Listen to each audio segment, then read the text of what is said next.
Hello students, this is Pratibha. Welcome to Pratibha classes. तो कैसे हो? आई होप सब अच्छे होंगे। तो बच्चों, आपको पता है कि हमने एनसीईआरटी मैथ्स की 10th क्लास की सीरीज स्टार्ट की हुई है। तो हम काफ़ी एक्सरसाइज कर चुके हैं। अगर किसी भी बच्चे ने मेरे चैनल को विजिट नहीं किया है तो please visit the channel Pratibha classes या फिर @प्रतिभा 10 आप विजिट करके जितनी भी मेरी प्रीवियस वीडियोज़ है आप उनको देख सकते हो। बहुत ही हेल्पफुल रहेगी आपके लिए। तो आज हम एक नई एक्सरसाइज स्टार्ट करने जा रहे हैं। लास्ट एक्सरसाइज हमने की थी क्वाड्रेटिक इक्वेशंस की, दैट इज एक्सरसाइज नंबर 4। उसको हम कंप्लीट कर चुके हैं और आज हम करेंगे polynomial, that is exercise number 2। Polynomial exercise 2 और 2 एक्सरसाइज सेकेंड एक्सरसाइज में भी हम करेंगे 2.1। तो बच्चों, जो 2.1 एक्सरसाइज है ना, इसमें आपको ग्राफ दिया हुआ है। क्या दिया हुआ है? ग्राफ। तो स्टार्ट करते हैं फर्स्ट क्वेश्चन से। और जो फर्स्ट क्वेश्चन है बच्चों वो क्या है? The graph of y is equal to P X. कि जो ग्राफ है y is equals to P X, वो आपका क्या है? गिवन है below for some polynomial x find the number of zeros of P X. कि आपको क्या करना है?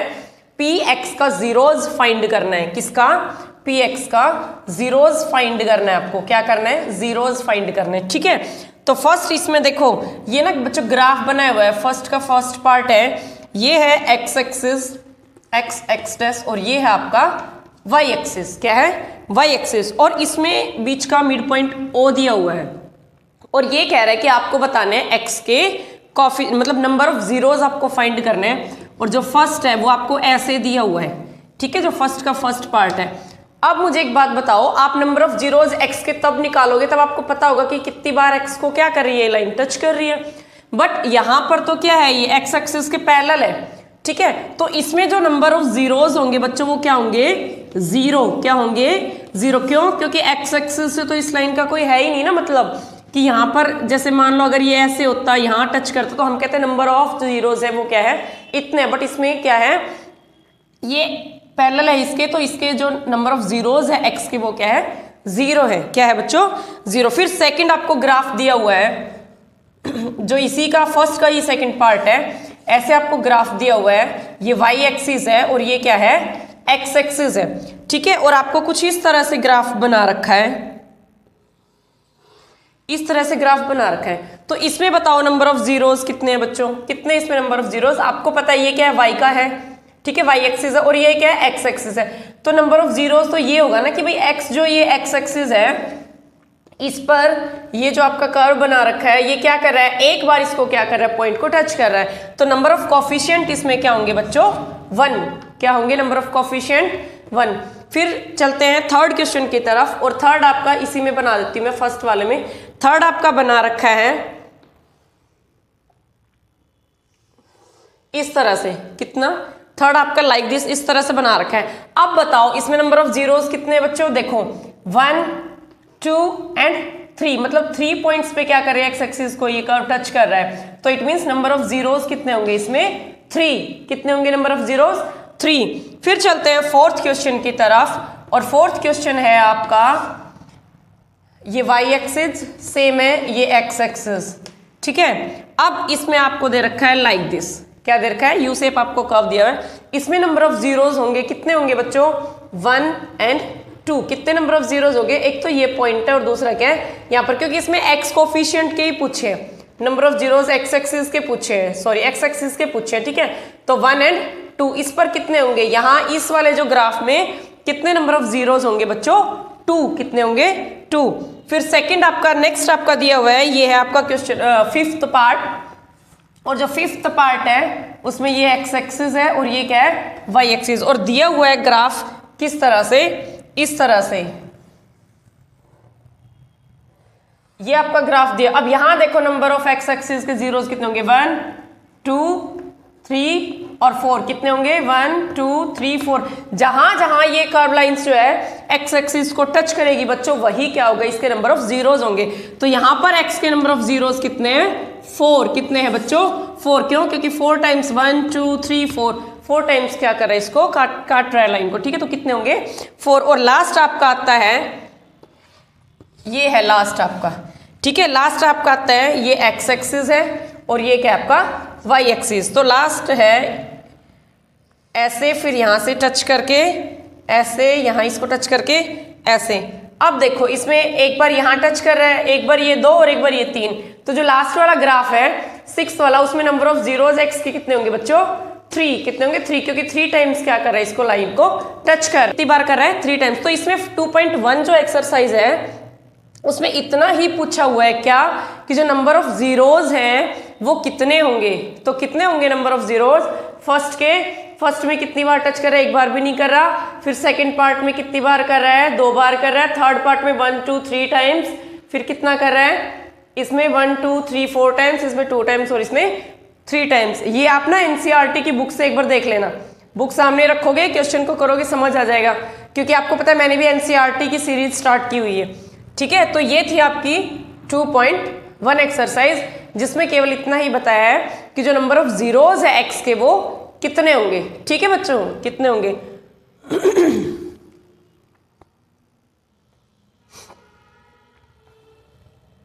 अब क्या करते हैं, हम नेक्स्ट एक्सरसाइज की तरफ मूव करते हैं। अब हम क्या करते हैं, नेक्स्ट एक्सरसाइज की तरफ मूव करते हैं, दैट इज एक्सरसाइज 2.2। क्या करते हैं? नेक्स्ट एक्सरसाइज की तरफ मूव, दैट इज 2.2 एक्सरसाइज 2.2। अभी हमने देखा था 2.1 एक्सरसाइज, अब हम करते हैं 2.2। अब देखो बच्चों, 2.2 को कराने से पहले ना मैं कुछ आपको 1-2 फॉर्मूले हैं जो इसमें वो बताना चाहती हूँ। देखो लास्ट वीडियो में जैसे मैंने आपको बताया था क्या, कि जो क्वाड्रेटिक इक्वेशन होती है ना वो किस फॉर्म में होती है? ax² प्लस bx और प्लस c इज 0। और क्या बताया था मैंने कि ये क्या क्वाड्रेटिक इक्वेशन है। अब बच्चों जो 2.2 एक्सरसाइज है इसमें ना आपको बताना है कोफिशिएंट के बारे में और उनके रिलेशन के बारे में। क्या बताना है? कोफिशिएंट और उनके रिलेशन के बारे में बताना है। तो अगर आपसे पूछे कि x² का कोफिशिएंट क्या है, आप पहले ही पढ़ चुके हो 9th क्लास में कोफिशिएंट के बारे में। तो x² का कोफिशिएंट क्या है यहाँ पर? a, x का कोफिशिएंट क्या है? b, और c जो है आपके पास क्या है? Constant term. क्या है बच्चों? Constant term. ठीक है, c के आपके पास कांस्टेंट टर्म। अब क्या आता है आपके पास कि ये तो है a का कोफिशिएंट, सॉरी x² का कोफिशिएंट, ये क्या है? b का कोफिशिएंट, सॉरी x का कोफिशिएंट b है। देखो ये क्या है? x² का कोफिशिएंट a है, ठीक है, x का कोफिशिएंट b है और c क्या है आपके पास? Constant term. अब क्या करना है बच्चों, इनके बीच में ना रिलेशन बताना है आपको। किसके बीच में बताना है रिलेशन? कोफिशिएंट के बारे में। क्या के बीच में क्या बताना है? रिलेशन। अब इसमें क्या है कि ये कह रहा है कि आपके पास कोई एक तो है अल्फा और एक है आपके पास बीटा। एक क्या है? अल्फा, एक क्या है? बीटा। अगर हमें दे दिया कि दे आर द जीरोस, कि ये क्या है? दोनों जीरोस है, तो आपको रिलेशन बताना है sum of zeros and product of zeros. क्या बताना है? सम ऑफ जीरोस, मतलब अगर ये आपके पास दोनों क्या है? जीरोस हैं। क्या है बच्चों? ये आपके पास जीरोस हैं, तो आपको बताना है sum of the zeros and product of the zeros. तो देखो अल्फा प्लस बीटा ये जीरोस है, तो यहां हम लिखेंगे sum of zeros, sum of zeros. ठीक है, अल्फा प्लस बीटा। और अल्फा प्लस बीटा के लिए क्या फॉर्मूला होता है? -b/a। और -b का क्या मतलब है? Means minus coefficient of x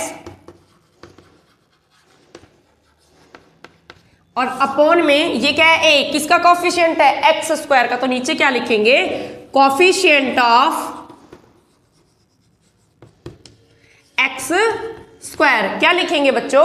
देखो सम ऑफ द जीरोस, मान लो आपके पास कोई 2 जीरोस है अल्फा एंड बीटा, तो जो अल्फा और बीटा 2 जीरोस है तो उसके लिए फॉर्मूला होगा alpha plus beta is equals to -b/a। अब b ये होगा और a ये होगा, तो आपको पता है x² का कोफिशिएंट है a और b किसका कोफिशिएंट है? x का। तो फॉर्मूला बनेगा -b/a। इट मीन्स -b क्या है? कोफिशिएंट ऑफ x और a क्या है? Coefficient of x²। ठीक है, अब इसमें एक और फॉर्मूला आता है बच्चों, क्या कि अब हमने क्या किया है? सम किया है। अगर हम कर दे प्रोडक्ट, क्या कर दे? प्रोडक्ट मतलब मल्टीप्लाई कर दे, मींस प्रोडक्ट ऑफ जीरोस। तो प्रोडक्ट ऑफ जीरोस का क्या मतलब होता है? अल्फा इंटू बीटा, और वो होगा c/a। अल्फा इंटू बीटा, और वो आपके पास क्या होगा C अपॉन A। अब C क्या है आपके पास? Constant term. क्या है बच्चों? Constant term. ठीक है, अभी मैंने ऊपर लिखा है ना आपको। और A क्या है आपके पास? Coefficient of x square. क्या है बच्चों? Coefficient of x square. तो आपके पास क्या बताया अभी मैंने कि आपके पास दो जीरोज है अल्फा एंड बीटा। अगर सम ऑफ द जीरोज करेंगे तो उसका फॉर्मूला होगा माइनस बी अपॉन ए, और प्रोडक्ट ऑफ जीरोज करेंगे तो उसका फॉर्मूला होगा सी अपॉन ए। अभी जब हम 2.2 एक्सरसाइज पढ़ेंगे तो इसमें ये सब यूज होने वाले हैं। ठीक है, अब ये तो ठीक है। अगर आपको दे दिया कि कोई 4/5 नंबर दिया हुआ है, ठीक है, और 2/1 यानी कि 2 दिया हुआ है, तो आपको क्वाड्रेटिक इक्वेशन निकालनी है। तो क्वाड्रेटिक इक्वेशन आप कैसे बनाओगे, उसके लिए क्या करना है, चलो देखते हैं कि हम क्वाड्रेटिक इक्वेशन कैसे बनाते हैं। क्वाड्रेटिक इक्वेशन बनाने के लिए मान लो आपके पास k कोई कांस्टेंट है। क्या है? k कांस्टेंट है। ठीक है, तो डायरेक्ट फॉर्मूला मैं आपका लिखवा देती हूं। ठीक है, कि आपको क्या करना है, क्या बनाना है, क्वाड्रेटिक इक्वेशन आप कैसे बनाओगे। आपको दे दिया कि सम ऑफ द जीरोज, मान लो आपको ऐसे दे देगा कि सम ऑफ द जीरोज, यानी कि सम जो है जीरोज का वो दिया हुआ है 4/5, और जो प्रोडक्ट है जीरोज का वो आपको दिया हुआ है कितना? 2। तो बनाओ क्वाड्रेटिक इक्वेशन। क्वाड्रेटिक, ठीक है, तो कैसे तैयार करेंगे हम? के x square minus k sum of the zeros alpha plus beta, और आपको पता है इंटू एक्स, क्योंकि हमारी जो क्वाड्रेटिक इक्वेशन है एक्स स्क्वायर एक्स और सी होती है। ठीक है, तो एक्स स्क्वायर माइनस ये plus k alpha into beta means product of zeros. तो इससे आप क्या कर सकते हो, कोई भी क्वाड्रेटिक इक्वेशन फाइंड कर सकते हैं। ठीक है, k x square minus k alpha plus beta into x plus k alpha into alpha plus beta और अल्फा इंटू बीटा। अब देखो आपको क्या दिया होगा, सम ऑफ द जीरोज आपको दिया होगा और प्रोडक्ट ऑफ जीरोज आपको दिया होगा। हमें क्या करना है, क्वाड्रेटिक इक्वेशन फाइंड करनी है। तो हम लेट करते हैं, अभी मैंने आपको बताया सम ऑफ द जीरोज 4/5 दिया हुआ है, तो यहां पर पुट करते हैं के x square minus k alpha plus beta कितना है 4/5x प्लस के और अल्फा इंटू बीटा कितना दिया हुआ है 2। ठीक है, अब 5 अगर एलसीएम ले लोगे तो 5 यहाँ आ जाएगा, कि आपका कांस्टेंट है। तो क्या इक्वेशन बन जाएगी, 5x स्क्वायर माइनस 4x और प्लस का यहाँ पर अल्फा इंटू बीटा कितना है 2, तो 5 2 जा 10। आपकी क्वाड्रेटिक इक्वेशन क्या बन गई, 5x square minus 4x plus 10। हमें कुछ नहीं करना, अल्फा प्लस बीटा की जगह उसकी वैल्यू पुट करनी है और अल्फा इंटू बीटा की जगह उसकी वैल्यू पुट करनी है। अल्फा प्लस बीटा आपका 4/5 दिया हुआ है, अल्फा इंटू बीटा 2 दिया हुआ है। ठीक है, तो हम क्या करेंगे, आपको पता है कि क्या है, कांस्टेंट है, कांस्टेंट को 1 रख लेंगे, हटा देंगे, तो ये क्या होगा 5x स्क्वायर, एलसीएम ले लिया हमने 5, तो 5x स्क्वायर माइनस 5 से 5 गया 4x प्लस 5 2 जा 10, कितना हुआ 10, और के आपका क्या है कांस्टेंट। ठीक है बच्चों, आया समझ में। तो ये है आपका 2.2 एक्सरसाइज के कुछ फॉर्मूले। ठीक है, इनको कर लेना 2. मिलते हैं नेक्स्ट वीडियो में, तब तक आप इस जो मैंने आपको ये फॉर्मूलाज बताए हैं इनको यूज करते हुए अगर आप कर सकते हो तो द बेस्ट है, अदरवाइज मिलते हैं नेक्स्ट वीडियो में 2.2 एक्सरसाइज के साथ। वीडियो को लाइक करना ना भूलें बच्चों, देखते इतने बच्चे हो लाइक नहीं करते हो, कंजूसी मत किया करो भाई, लाइक कर दिया करो, एक प्रेस ही तो करना होता है आपको। ठीक है, चैनल को लाइक शेयर सब्सक्राइब जरूर करें। जो बच्चा फर्स्ट टाइम इस वीडियो को देख रहा है please visit to my all videos. Thank you, have a nice day.